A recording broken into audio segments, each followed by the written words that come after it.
From the Oklahoman newsroom, it's a signing day update. I'm Jenny Carlson here in the studio, joined by OU beat writer Brooke Pryor. And Brooke, this day started early for the Sooners as they got their commits in early. Had a couple guys, though, that they were finalists on, and we found out this morning that Tyler Taylor, the linebacker from Georgia, picked LSU this afternoon.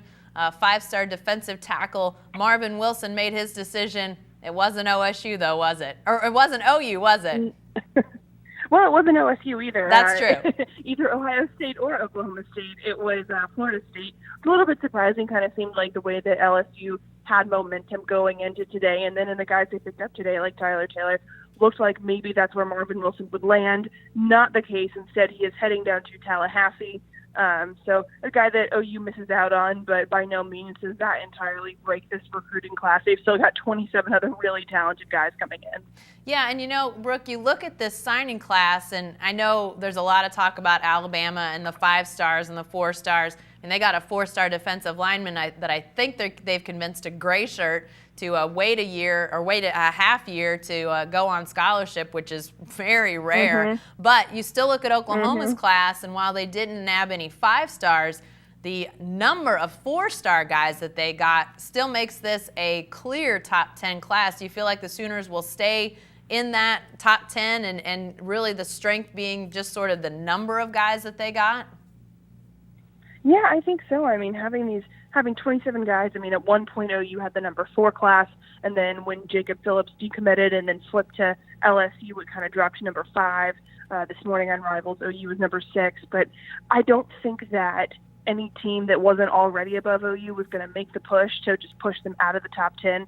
I mean, this is going to be Bob Stoops' best recruiting class since I believe about 2007, 2009, but it's been a long time since he's had a recruiting class finish in the top 10. And he even said it himself. He said he thinks this is the best class they've put together in 19 years. You know, I think coaches are always really hyperbolic on signing days, but the talent brought in this year kind of backs that up.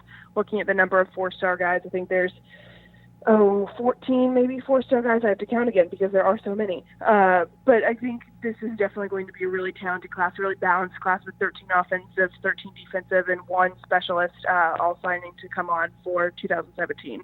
Yeah, you know, with all those 4-star guys, Brooke, this question may be a little bit misplaced, but, you know, every year there are guys that are unexpected gems in classes. You know, you look back in 3, 4, 5 years and say, wow, that guy was really a steal within that class. Is there anybody in this group that, you know, you've sort of heard or looked at their track record that you feel like in a few years we might be thinking, wow, even with all those 4-star guys, this guy was really a gem in that class?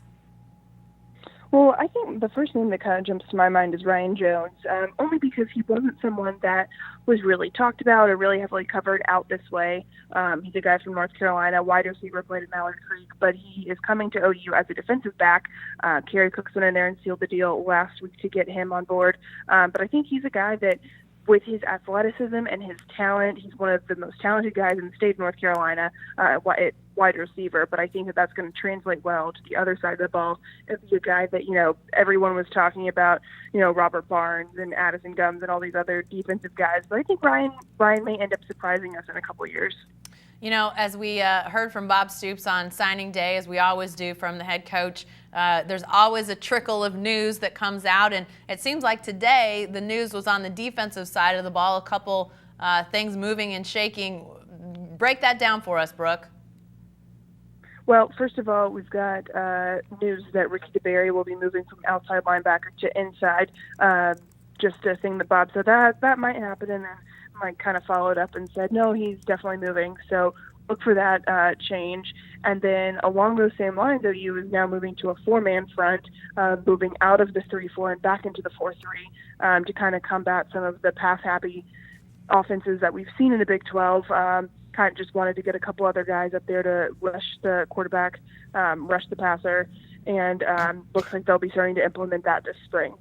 All right, we'll continue to have coverage of signing day on News OK throughout the rest of today on Wednesday, and then wall-to-wall coverage Thursday on the website as well as in the newspaper. Be sure to stay with the best coverage team anywhere at newsok.com and every day in the Oklahoman.